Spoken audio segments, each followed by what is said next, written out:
नमस्ते। Hindi tutorial classes में आप सभी का स्वागत है। आज हम लोग कक्षा 9 के लिए निर्धारित पाठ्यपुस्तक स्पर्श भाग 1 में संकलित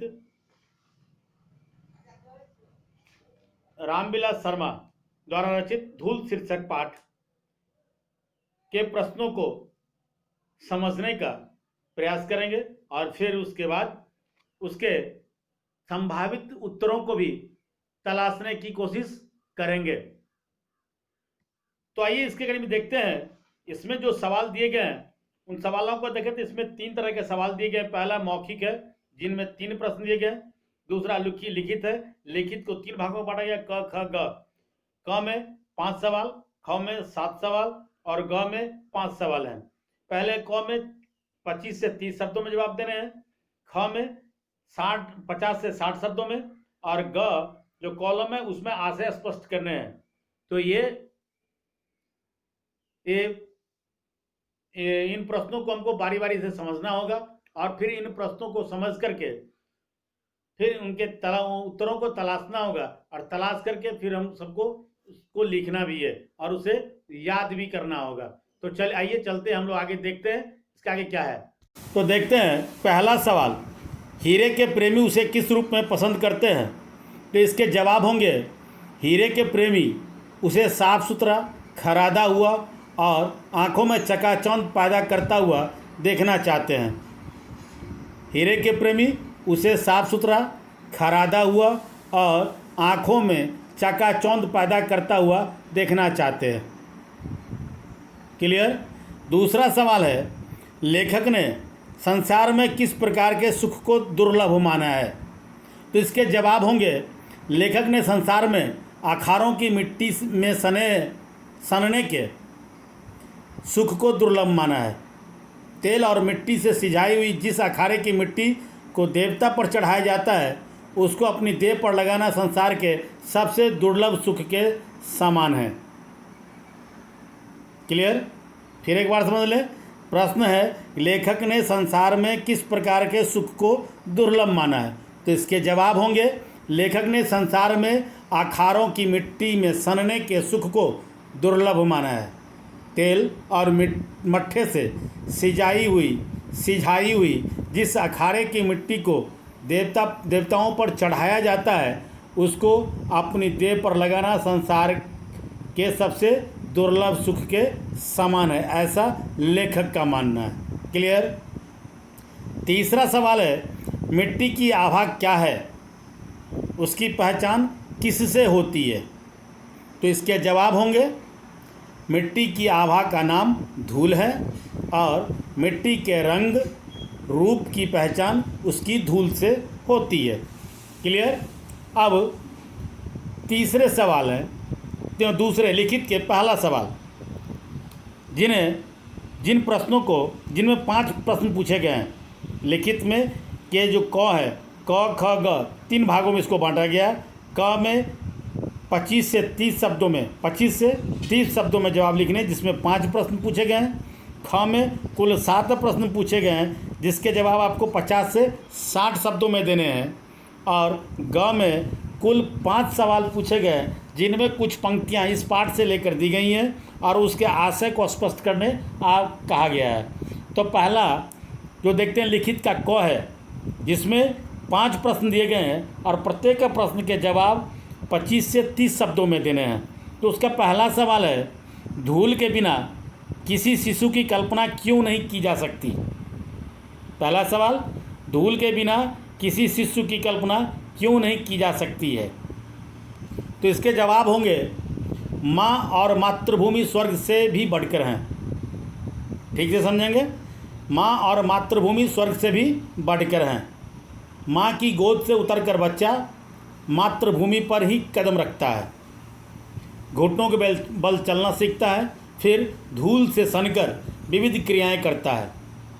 शिशु का बचपन मातृभूमि की गोद में धूल से सनकर निखर उठता है। इसीलिए धूल के बिना किसी शिशु की कल्पना नहीं की जा सकती है। यह धूल ही है जो शिशु के मुंह पर पड़कर उसकी स्वाभाविक सुंदरता को उभारती है। ये अलग बात है कि अभिजात वर्ग ने प्रसाधन सामग्री में बड़े बड़े आविष्कार कर लिए हों, पर शिशु के मुंह पर छाई वास्तविक गोधूलि की तुलना में वह सामग्री कोई मूल्य नहीं रखती है, अर्थात वो मूल्यहीन है। ये थे पहले सवाल। धूल के बिना किसी शिशु की कल्पना नहीं की जा सकती है, इसके जवाब। क्लियर। दूसरा सवाल है कि हमारी सभ्यता धूल से क्यों बचना चाहती है। हमारी सभ्यता धूल से क्यों बचना चाहती है, तो इसके जवाब होंगे हमारी सभ्यता धूल से इसलिए बचना चाहती है क्योंकि वह आसमान में अपना घर बनाना चाहती है, हवाई किले बनाती है, वास्तविकता से दूर है, परंतु धूल के महत्व को नहीं समझती है। वास्तविकता से दूर रहती है ये समाज, और शायद इसीलिए वो धूल के महत्व को नहीं समझ पाती है। यह सभ्यता अपने बच्चों को धूल में नहीं खेलने देना चाहती है।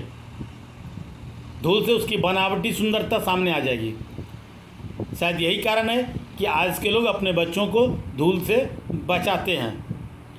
उससे नकली सलमे सितारे धुल जाएंगे।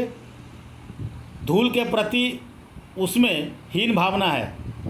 इस प्रकार हमारी सभ्यता आकाश की बुलंदियों को तो छूना चाहती है, पर वह धूल भरे हीरो का नहीं।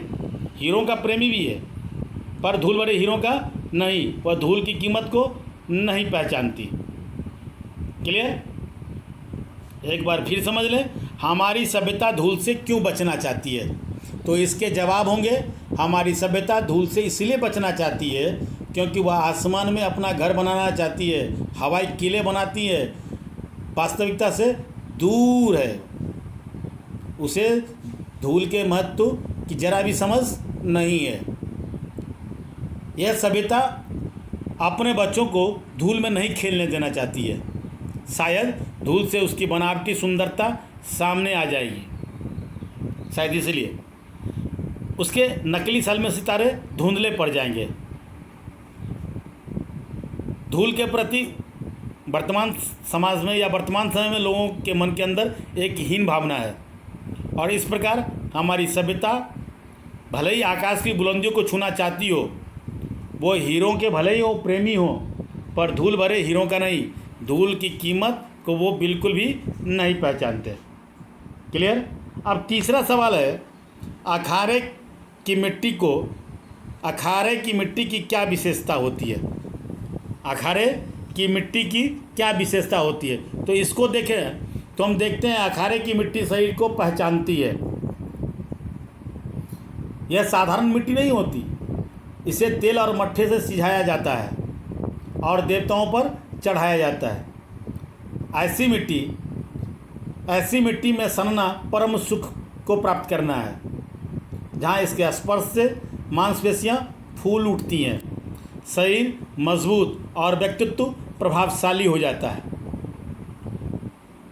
वही इसमें चारों खाने चित्त होने पर विश्व विजेता होने का सुख का एहसास दिलाती है। लेखक की दृष्टि में इसके स्पर्श से वंचित होने से बढ़कर दूसरा कोई दुर्भाग्य नहीं हो सकता। क्लियर। चौथा एक सवाल है, श्रद्धा भक्ति और स्नेह की व्यंजना के लिए धूल सर्वोत्तम साधन किस प्रकार है, तो इसके जवाब होंगे श्रद्धा विश्वास का प्रतीक है, भक्ति हृदय की भावनाओं का बोध कराती है, प्यार का बंधन स्नेह की भावनाओं को जोड़ता है। लोग कहते हैं कि धूल के समान तुच्छ कोई नहीं है, जबकि सच्चाई तो ये है कि सभी धूल को माथे से लगाकर उसके प्रति अपनी भक्ति व्यक्त करते हैं। वीर योद्धा धूल को आँखों से लगाकर उसके प्रति अपनी श्रद्धा जताते हैं। हमारा शरीर भी मिट्टी से बना है। इस प्रकार धूल अपने देश के प्रति श्रद्धा भक्ति और स्नेह व्यक्त करने का सर्वोत्तम साधन है। क्लियर। अब पांचवा सवाल है कि इस पाठ में लेखक ने नगरीय सभ्यता पर क्या व्यंग्य किया है। ठीक से समझेंगे। एक सवाल, 5वां सवाल है कि इस पाठ में लेखक ने नगरीय सभ्यता पर क्या व्यंग्य किया है। तो इसके जवाब होंगे कि इस पाठ में लेखक ने बताया है कि जो लोग गांव से जुड़े हुए हैं, लोग गांव से जुड़े हुए हैं, जो लोग गांव से जुड़े हुए हैं वे यह कल्पना नहीं कर सकते कि धूल के बिना भी कोई शिशु हो सकता है। जिनका जुड़ाव गांव से है, ऐसे लोग कभी भी ऐसी कल्पना कदापि नहीं कर सकते कि वो सोचे कि कोई बच्चा बिना धूल में सना हुआ, धूल में के संपर्क के बिना भी कोई शिशु हो सकता है। वे धूल से सने हुए बच्चों को धूड़ी भरे हीरे कहते हैं। आधुनिक नगरीय सभ्यता बच्चों को धूल में खेलने से मना करती है। नगर में लोग कृत्रिम वातावरण में जीने पर विवश होते हैं। नगर की सभ्यता को बनावटी, नकली और चकाचौंध भरी कहा गया है। यहाँ लोगों को कांच के हीरे ही प्यारे लगते हैं। नगरीय सभ्यता में गोधूलि का महत्व नहीं होता है, जबकि ग्रामीण परिवेश में यह एक अलंकार है। नगरों में धूल धक्कर होती है पर गोधूलि नहीं होती। ये थे लिखित के क के 5 सवाल और उनके जवाब, जिनको 25 से 30 शब्दों में लिखना होता है। क्लियर। अब 7 प्रश्न और हैं खंड ख में। इसके अंतर्गत दी गई सभी 7 सवालों के जवाब कम से कम 50 से 60 शब्दों में देने होते हैं। इसका पहला जो प्रश्न है वो प्रश्न है कि लेखक बालकृष्ण के मुंह पर छाई गोधूलि को श्रेष्ठ क्यों मानता है। तो इसके जवाब होंगे कि लेखक बालकृष्ण के मुंह पर छाई गोधूलि को इसलिए श्रेष्ठ मानता है क्योंकि वह धूल उनके सौंदर्य को कई गुना बढ़ा देती है। यहाँ कृत्रिम प्रसाधन सामग्री की निरर्थकता को भी प्रकट किया गया है। फूल के ऊपर रेणु उसकी शोभा को बढ़ा देती है। शिशु के मुंह पर उसकी स्वाभाविक पवित्रता को निखार देती है। धूल शिशु के मुंह पर उसकी स्वाभाविक पवित्रता को और भी निखार देती है, सुंदरता को बढ़ा देती है। सौंदर्य प्रसाधन उसे इतनी सुंदरता प्रदान नहीं करते जितनी धूल करती है। शायद इसीलिए लेखक धूल के बिना किसी शिशु की कल्पना नहीं कर पाते हैं। क्लियर। एक दूसरा सवाल है, लेखक ने धूल और मिट्टी में क्या अंतर बताया है।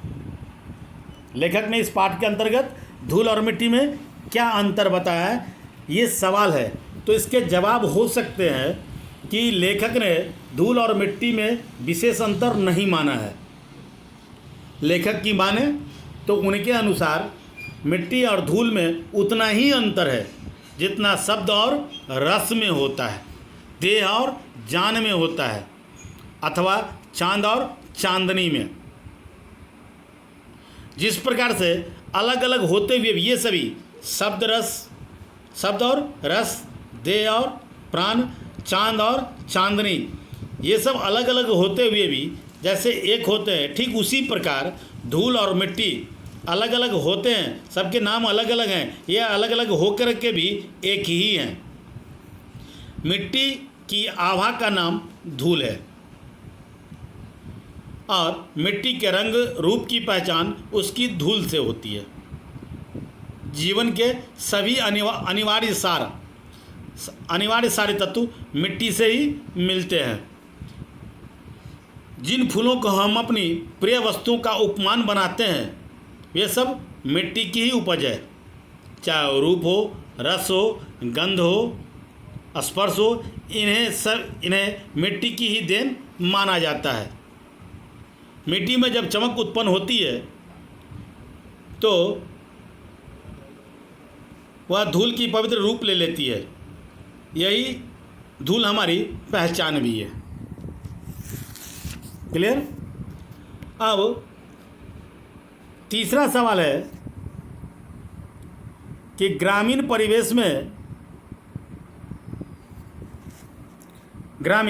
परिवेश में प्रकृति धूल के कौन कौन से सुंदर चित्र प्रस्तुत करती हैं? तो इसके जवाब होंगे, ग्रामीण परिवेश में प्रकृति धूल के अनगिनत सुंदर चित्र प्रस्तुत करती हैं। ग्रामीण परिवेश में पले बढ़े बच्चे धूल से सने दिखाई देते हैं। यह धूल उनके मुख पर उनकी सहज पवित्रता को निखार देती है। गांव के अखाड़ों में भी धूल का प्रभाव दिखाई देता है। यहाँ की मिट्टी तेल और मट्ठे से सिंचाई हुई होती है, जिसे देवताओं के ऊपर भी चढ़ाया जाता है। दूसरा, ग्रामीण परिवेश में शाम के समय जंगल से लौटते हुए गायों के खूर से उठती हुई धूल गोधूली की पवित्रता को प्रमाणित करती है। तीसरा, सूर्यास्त के उपरांत बैलगाड़ी के निकल जाने के बाद उसके पीछे उड़ने वाली धूल रुई के बादलों के समान दिखाई देती है, या ऐरावत हाथी के नक्षत्र पथ की भांति जहाँ की तहाँ स्थिर रह जाती हैं। चौथा, चांदनी रात में मेले जाने वाली गाड़ियों के पीछे जो कभी कल्पना उड़ती चलती है, वह शिशु के मुंह पर धूल की पंखुड़ियों के समान सौंदर्य बनकर छा जाती है।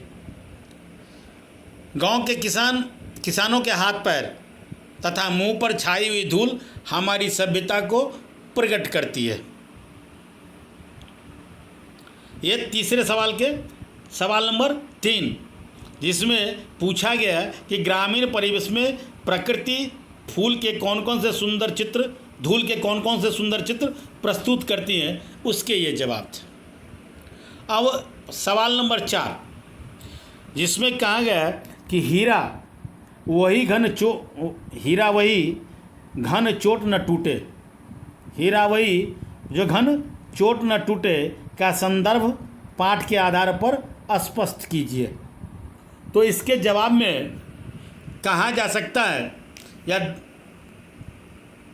कि लेखक ने हीरे और कांच में तुलना करते हुए कहा है कि सच्चा हीरा वही होता है जो हथौड़ों की चोट पड़ने पर भी नहीं टूटता। कांच और हीरे में यही मुख्य अंतर है। धूल से भरे हीरे में ऊपरी धूल को न देखकर उसकी भीतरी चमक को देखना चाहिए, जो अटूट होती है। यह अमरता का दृढ़ प्रकाश प्रस्तुत करती है। कांच की चमक को देखकर मोहित हो जाना मूर्खता है। लेखक कहते हैं ऐसा कि कांच की चमक को देख करके उसके ऊपर मोहित हो जाना किसी मूर्खता से कम नहीं है।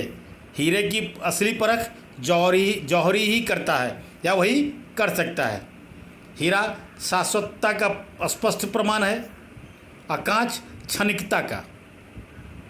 हीरा एक न एक दिन अपनी अमरता का बोध कराकर कांच की नश्वरता को प्रमाणित निश्चित करता है। लेखक की माने तो धूल में लिपटा किसान आज भी अभिजात वर्ग की उपेक्षा का पात्र बना हुआ है, जो दुखद है। किसान उसकी उपेक्षा सहन कर मिट्टी से प्यार करता है और अपने परिश्रम से अन्न पैदा करता है। यह उसके परिश्रमी होने का प्रमाण है। वह ऐसा हीरा है जो धूल से भरा है। हीरा अपनी कठोरता के लिए जाना जाता है, जो हथौड़े की चोट से भी कभी नहीं टूटता।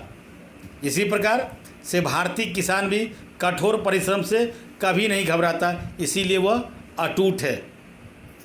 अब 5वां सवाल है कि धूली, धूड़ी और गोधूली के व्यंजनों को स्पष्ट कीजिए। एक बार फिर समझे। 5वां सवाल है धूरी और गोधूली की व्यंजनों को स्पष्ट कीजिए। तो इसके जवाब होंगे धूली और गोधूली की व्यंजनाएं अलग अलग हैं। धूल जीवन का यथार्थवादी गद्य है, तो धूली उसकी कविता, अर्थात हमारा शरीर जिस धूल और मिट्टी से बना है वही धूल उसकी वास्तविकता को प्रकट करती है। और इसी धूल शब्द को कवियों ने धूली के रूप में अभिव्यंजित किया है। धूली छायावादी दर्शन है। इसकी वास्तविकता छायावादी कविता के समान संदिग्ध है। धूली लोक संस्कृति का नवीन जागरण है, अर्थात भारतीय संस्कृति में कवियों ने धूली शब्द का प्रयोग करके अपनी प्राचीन सभ्यता को प्रकट करना चाहा है। इसी प्रकार गोपालों के पद संचालन से उड़ने वाली मिट्टी को गोधूली कहा गया है। इन सब का रंग चाहे एक ही हो किंतु रूप में भिन्नता है। मिट्टी काली, पीली, लाल तरह तरह की होती है, लेकिन धूल कहते ही शरद के धुले उजले बादलों का स्मरण हो जाता है या हो आता है। अब छठा सवाल है कि इसमें पूछा गया धूल पाठ का मूल भाव स्पष्ट कीजिए। धूल पाठ का मूल भाव स्पष्ट कीजिए। तो इसके जवाब में हम लोग कह सकते हैं कि धूल पाठ में लेखक ने धूल की महिमा, महात्म्य, वो उपलब्धता एवं उसकी उपयोगिता का वर्णन किया है। इस पाठ के माध्यम से लेखक ने मजदूरों, किसानों के महत्व को स्पष्ट किया है। उनका मानना है कि धूल से सना व्यक्ति घृणा अथवा उपेक्षा का पात्र नहीं हो सकता, बल्कि धूल तो परिश्रमी व्यक्ति का परिधान है। धूल से सना शिशु धूलि भरा हीरा कहलाता है। आधुनिक सभ्यता में पले लोग धूल से घृणा करते हैं। वे यह नहीं जानते कि धूल अथवा मिट्टी ही जीवन का सार है। मिट्टी में ही सब पदार्थ उत्पन्न होते हैं।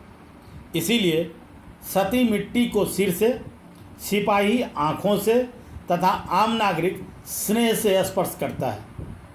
अतः लेखक ने देश प्रेम और संस्कृति की प्रतीक धूल को विभिन्न सूक्तियों, लोकोक्तियों तथा उदाहरणों के माध्यम से प्रतिपादित किया है। ये छठे सवाल थे। सातवां सवाल है, कविता को विडंबना मानते हुए लेखक ने क्या कहा है। कविता को विडंबना मानते हुए लेखक ने क्या कहा है। तो इसके जवाब होंगे, लेखक का विचार है कि गोधूली पर अनेक कवियों ने कविता लिखी है, पर वे उस धूली की सजीवता से या धूली की सजीवता को चित्रित नहीं कर पाए हैं। जो गांव में संध्या के समय गाय चढ़ाकर लौटते समय ग्वालों और गायों के पैर से उठकर सारे वातावरण में फैल जाती हैं। अधिकांश कवि, इसके पीछे का कारण है कि अधिकांश कवि शहर में रहने वाले होते हैं या शहरों में रहते हैं, और शहरों में धूल धक्कर तो होता है पर गांव की गोधूली वहाँ नहीं होती। इसीलिए वे गांव की गोधूली का सजीव वर्णन अपनी कविताओं में नहीं कर पाए। हिंदी कविता की सबसे सुंदर पंक्ति है, जिसके कारण धूलि भरे हीरे कहलाए, परंतु फिर भी विडंबना यह है कि कवियों की लेखनी पर नगरीय सभ्यता विस्तार के कारण उस पर विराम चिन्ह लग गया है। उनकी कविताओं में इसकी विस्तार हो, उसके ऊपर विराम लग गया है। ये थे खंड ख के 7वें सवाल के जवाब। अब खंड ग, इसमें 5 पंक्तियां दी गई हैं पाठ से, और प्रत्येक पंक्तियों का आशय स्पष्ट करने के लिए कहा गया है। जिसमें पहली पंक्ति है, फूल के ऊपर जो रेणु उसका श्रृंगार बनती है, वही धूल शिशु के मुंह पर उसकी सहज पार्थिवता को निखार देती है। पार्थिवता को निखार देती है। शिशु की पार्थिवता यानी शिशु के मुख की पार्थिवता जो है उसकी उसमें पार्थिवता ला देती है। इस पंक्ति को कहता है स्पष्ट करने के लिए। तो इस पंक्ति के माध्यम से लेखक ये कहना चाहते हैं कि शिशु धूल मिट्टी से सना हुआ ही अच्छा लगता है। क्लियर? धूल के बिना किसी शिशु की कल्पना नहीं की जा सकती। इस प्रकार धूल से सने शिशु को धूल भरे हीरे कहा जाता है। जैसे फूल के ऊपर पड़े हुए धूल के कण उसकी शोभा को बढ़ा देते हैं, वैसे ही शिशु के मुंह पर पड़ी हुई धूल उसके सहज स्वरूप को और भी निखार देती है। उस समय बड़ी बड़ी खोजों से उपलब्ध किसी भी कृत्रिम प्रसाधन सामग्री की आवश्यकता नहीं होती। अर्थात मिट्टी यदि विविध आकार देती है तो धूल मुख की कांति शोभायमान करती है, अर्थात उसकी शोभा को बढ़ा देती है। जीवन कर्मशील हो उठता है, इसीलिए धूल को व्यर्थ नहीं मानना या व्यर्थ नहीं समझना चाहिए। दूसरी पंक्ति है कि धन्य धन्य धन्य धन्य वे हैं नर मैले जो करत गात कनियाँ लगाए। धन्य धन्य है वे नर मैले जो करत गात कनियाँ लगाए धूड़ी ऐसे लड़िकान को। तो इस पंक्ति द्वारा लेखक ये कहना चाहते हैं कि धूल से सने बच्चे को गोद में उठाने वाला व्यक्ति धन्य है, जो अपने शरीर से धूल को स्पर्श करते हैं। चाहे यह धूल उन बच्चों के माध्यम से उन्हें स्पर्श भले ही करती हो जिन्हें वो गोद में उठाए हों या उठाए रहते हों। लेखक ने धूल की उपयोगिता और महिमा का वर्णन करते हुए ग्रामीण वातावरण में पले बढ़े बच्चों को धन्य बताया है, क्योंकि इनका बचपन गांव के गलियारों की धूल में बीता होता है। उनके कर्ता पिता भी धन्य हैं, जो धूल धूसरित अपने शिशु को, अपने बच्चों को अपने गोदी में लिपटा लेते हैं या गोदी में उठा लेते हैं। फलस्वरूप यह पवित्र धूल उसके शरीर को पवित्र कर देती है, इसीलिए कवि ने उन्हें धूल भरे हीरे कहकर संबोधित किया है। तीसरी पंक्ति है कि मिट्टी और धूल में अंतर है, लेकिन उतना ही जितना शब्द और रस में, देह और प्राण में, चांद और चांदनी में। तो इस पंक्ति को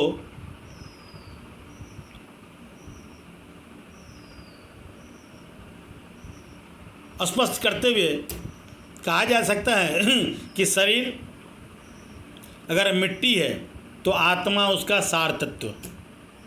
मिट्टी शरीर को विभिन्न आकार देती है तो धूल जीवन की स्वाभाविकता को बनाए रखती है।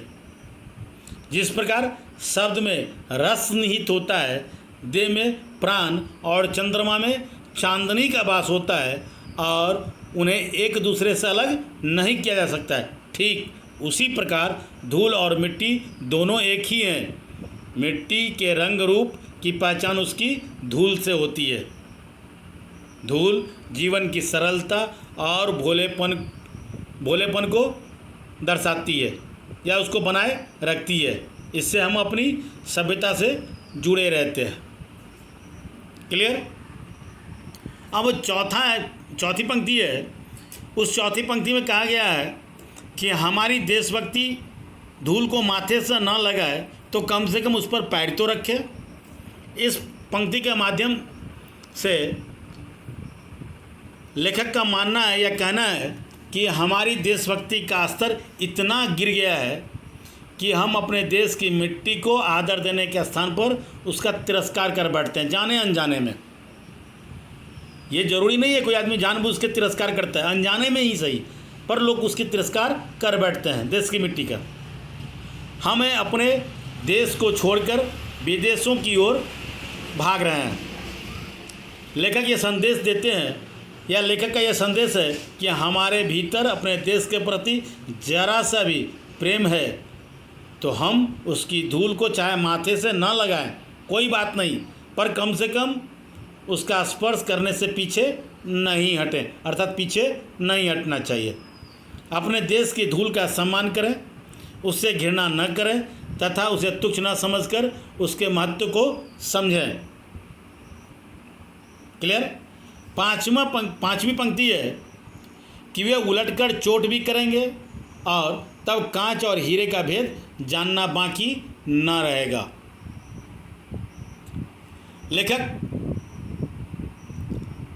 ने कांच और हीरे में अंतर बताते हुए कहा है कि हीरा अनमोल होता है, उसके भीतर की चमक चाहे हमारी आंखों के सामने से भले ही वो ओझल हो, लेकिन वह अमर होता है। वह कभी गहरी चोट लगने पर भी नहीं टूटता और कभी पलटकर वार भी नहीं करता है। वास्तविक हीरे की परख हथौड़ी की चोट पर खरी उतरती है, जो असली हीरे होते हैं। हीरे को पहचानने के लिए पार की दृष्टि का होना बहुत ज़रूरी है, नहीं तो कांच की चमक भले अन्यथा कांच की चमक आदमी के मन को मोह लेती है। हीरे को देखकर उसके प्रेमी उसे साफ सुथरा खरादा हुआ, आंखों में चकाचौंध पैदा करता हुआ देखना चाहता है। उसके भीतरी सुंदरता को भी अनदेखा नहीं किया जा सकता है। कांच की चमक नश्वरता का प्रतीक है और उसके पीछे दौड़ना मूर्खता का पर्याय है। क्लियर। अब जो सवाल दिए गए हैं उसमें से कुछ शब्द दिए गए हैं और उन शब्दों से उसके उपसर्ग को अलग करने के लिए कहा गया है। और उसमें एक उदाहरण दिया गया है, विज्ञापित एक शब्द दिया गया है, जिसमें उदाहरण के द्वारा ये बताया गया है कि बी उसका उपसर्ग है, जो ज्ञापित शब्द के साथ मिलकर के विज्ञापित बना है। उसी तरह कुछ अन्य और भी शब्द दिए गए हैं आपके पाठ में, जिसमें संसर्ग है, उपमान है, संस्कृति है, दुर्लभ है, निर्द्वंद है, प्रवास है, दुर्भाग्य, अभिजात, संचालन आदि ऐसे शब्द हैं। तो आइए देखते हैं संसर्ग में उपसर्ग क्या है। उपमान, संस्कृति, दुर्लभ, निर्द्वंद, प्रवास, दुर्भाग्य, अभिजात और संचालन, इन सभी शब्दों में उपसर्ग क्या है ये पहचानना है, हम सबको ये जानना है। तो इसमें संसर्ग जो है उसमें सम शब्द उपसर्ग है, सर्ग के साथ मिलकर के सम जोड़ सर्ग मिलकर के संसर्ग बना है। उपमान में उपसर्ग है, मान के साथ मिलकर के ये उपमान बना। संस्कृति में सम उपसर्ग है, जो कृति के साथ जुड़ करके बना है संस्कृति। दुर्लभ में दुर उपसर्ग है, जो लब के साथ जुड़ करके दुर्लभ बना है। और निर्द्वंद में निर उपसर्ग है, द्वंद्व के साथ मिलकर के ये निर्द्वंद बना। प्रवास में प्र उपसर्ग है, वास के साथ मिलकर के प्रवास। दुर्भाग्य में दुर उपसर्ग है, भाग्य के साथ मिलकर के ये दुर्भाग्य। अभिजात में अभि उपसर्ग है, जात के साथ मिलकर के ये अभिजात। और संचालन में सम उपसर्ग है, जो चालन के साथ मिलकर के संचालन बना। तो ये थे धूल शीर्षक पाठ से जुड़े प्रश्न और प्रश्नों के जवाब। अब इसी पाठ के अंत में हम लोग देखें तो एक सवाल है, उसमें कहा गया कि लेखक ने इस पाठ में धूल चूमना, धूल माथे पर लगाना, धूल होना जैसे कई मुहावरे का प्रयोग उन्होंने इस पाठ में किया है। कहते हैं धूल से संबंधित अन्य 5 ऐसे आपको मुहावरे को लिखना है और फिर उनका वाक्यों में भी प्रयोग करने के लिए कहा गया है। इसके उदाहरण के तौर पर देखें तो पहला एक उदाहरण लेते हैं, धूल में मिलना एक मुहावरा है। दूसरा मुहावरा है धूल से खेलना। तीसरा मुहावरा है धूल चाटना। चौथा है धूल फाँकना। और 5वां है धूल उड़ाना। अब इनका वाक्यों में प्रयोग करके देखें तो देखते हैं, मोहन ने परिश्रम से चित्रकारी की थी, लेकिन सीता ने उस पर पानी डालकर उसे धूल में मिला दिया। क्लियर। दूसरा है धूल से खेलना। हम बचपन से ही धूल से खेल खेल कर बड़े हुए हैं। तीसरा है धूल चाटना। पुलिस की मार खाकर अपराधी धूल चाटने लगा। धूल फांकना। अखिल के पास इतनी डिग्रियां होते हुए काम न मिलने के कारण इधर उधर धूल फांकता फिर रहा है। अब है धूल उड़ाना। चुनाव हार जाने के कारण उसके घर पर धूल उड़ने लगी। क्लियर। ये धूल से संबंधित अन्य 5 मुहावरे हैं जिनका प्रयोग वाक्यों में किया गया था। आप इसके आधार पर इस पाठ से संबंधित सभी प्रश्नों को बनाएंगे। हाँ, इसमें अगर आवश्यकता आपको महसूस होती हो कि आप इसके शब्द को थोड़ा बदले, कुछ अलग तरीके से लेंगे, तो आप लिख सकते हैं। उम्मीद है ये वीडियो आपके लिए उपयोगी होगा और ये आपको पसंद भी आया होगा। वीडियो पसंद आया हो तो वीडियो को लाइक करें, शेयर करें, और अगर अभी तक आपने चैनल को सब्सक्राइब नहीं किया है तो चैनल को सब्सक्राइब करें, बेल आइकन ज़रूर दबाएं ताकि समय से नए वीडियो का नोटिफिकेशन आपको सबसे पहले मिले। आप देखते रहिए हिंदी ट्यूटोरियल क्लासेस। धन्यवाद।